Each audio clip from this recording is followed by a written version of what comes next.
జీవితంలో అత్యున్నతమైనటువంటి విశ్వాసాన్ని. ఎవడు నిజంగా ప్రార్థనలో ఎంత శక్తి ఉందో ఈరోజు మనం నేర్చుకుందాం. వేకువజామున ప్రార్థన చేస్తామని ఒకసారి చేతులు ఎత్తండి.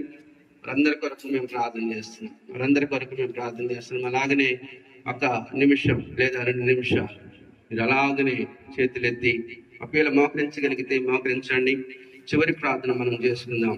దేవుడు అద్భుతకరుడు, ఆశ్చర్యకరుడు, ఆలోచనకర్త. ఆయన నిత్యుడు తండ్రి, సమాధానకర్త.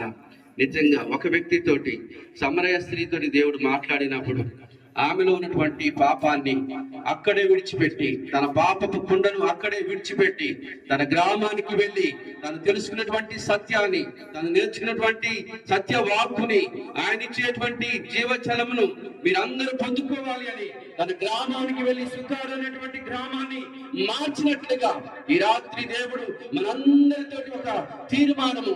నిజంగా ప్రభువా, మేము వేకువజామున లేచి ప్రతి దినము ఉదయకాలమే మేము మాకు ప్రకటించేటువంటి బిడ్డలముగా, నిన్ను ప్రార్థించేటువంటి బిడ్డలంగా, మా జీవితాలలో నిన్ను మొదటి స్థానంలో చేసుకునేటువంటి బిడ్డలముగా మేమందరము మార్చబడుదురుగాక.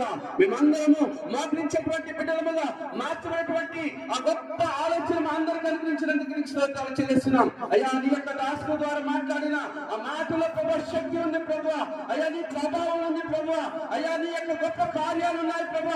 అద్భుతమైనటువంటి ఆశ్చర్యమైన కార్యాలు, అయ్యా, ఉన్నతమైనటువంటి జీవితాన్ని కట్టుకునేటువంటి లేదా ఉన్నతమైన కుటుంబాలను కట్టుకునేటువంటి గొప్ప, అయ్యా తండ్రి, ఆకాశంలో తండ్రి ఉన్నతమైనటువంటి దేవుణ్ణి చూడగలిగేటువంటి గొప్ప కార్యాలు అని మేము రుచి చూచి తెలుసుకునేటువంటి గొప్ప అనుభవాలు మాకు అనుగ్రహించాం.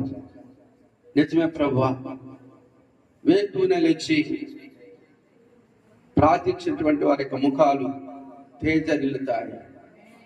పగటి వేళ వేకువ చుక్కలాగా వారు తేజరిల్లుతారు, వర్ధిల్లుతారు. అంత మాత్రమే కాదు, యేసు పెందల కాడనే లేచి మోకరించినట్లుగా మా జీవితంలో అలవాటుగా చేసుకునేటువంటి పనిగా యేసు నామములో ప్రార్థన జీవితం కట్టబడుదురుగాక. యేసు నామములో కట్టబడుదురుగాక. చేతులెత్తిన ప్రతి బిడ్డను ప్రభా మీరు దీవించండి, ఆశీర్వదించండి. గొప్పగా వారిని ఆశీర్వదించి మేలు చేత కృప చేత నింపమని ప్రార్థన చేస్తున్నాం. మన మధ్యలో ఉన్నటువంటి